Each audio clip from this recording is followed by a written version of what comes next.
வைகுண்ட ஏகாதசி தோன்றிய கதை. வைகுண்ட ஏகாதசி என்பது இந்தியாவில் மட்டுமல்லாமல் வெளிநாட்டிலும் பெரும்பாலான இந்துக்களால் கொண்டாடப்படுகின்ற பண்டிகையாகும். வைகுண்ட ஏகாதசி பரமபத வாசல் திறப்புக்கு ஒரு கதை உள்ளது. கைடபன், மது என்ற 2 சக்தி வாய்ந்த அசுரர்கள் நான்முகனிடமிருந்து வேதத்தை அபகரித்து சென்றனர். நான்முகன் இறைவன் நாராயணனிடம் முறையிட்டார்.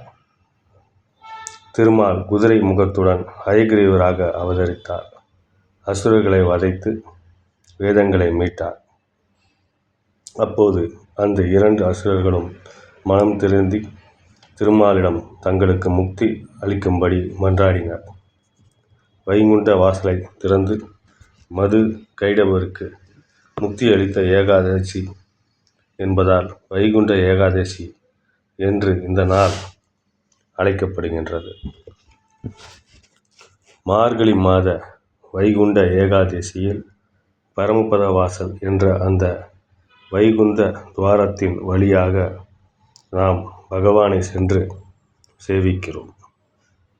பரமபதத்தில் உள்ள நுழைவு வாசல் வழியாக திருமாமணி மண்டபத்திலே ஸ்ரீதேவி, பூதேவி, நீலா தேவியோடு அமர்ந்திருக்கின்ற பெருமானிடம் சென்று பேரின்பத்தை பெற்று நித்திய கைங்கரியம் செய்யும் வாய்ப்பை பெறுகிறோம் என்பதால் வைகுண்ட ஏகாதசியில் விரதமிருக்கும் நாம் அனைவரும் இறைவனிடம் நெருக்கமாகும் என்பதில் எந்தவித ஐயமும் மாற்று கருத்தும் கிடையாது.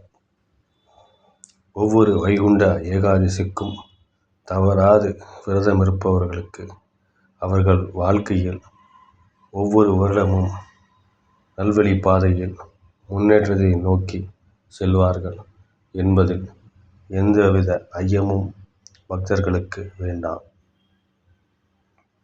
பெருமாள் தன்னை நாடி வரும் பக்தர்களுக்கு அருளை பாவிக்கின்றார்.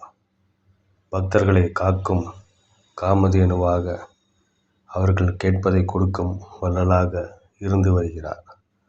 எனவே அன்பர்களே, வைகுண்ட ஏகாதசியின் பெருமைகளை தெரிந்து கொண்ட நாமல் தவறாது ஒவ்வொரு வைகுண்ட ஏகாதசி அன்றும் விரதமிருந்து பெருமாளின் அருளை பெற்று இவ்வுலகில் உள்ள இன்பங்கள் அனைத்தையும் பெற்று வாழ்வதோடு மட்டுமல்லாமல் இவ்வுலக வாழ்க்கை முடிவுற்றவுடன் நாம் பெருமாளின் பாதத்தில் சேர்வோமாக, அவரின் பேரின்பத்தில் இணைவோமாக.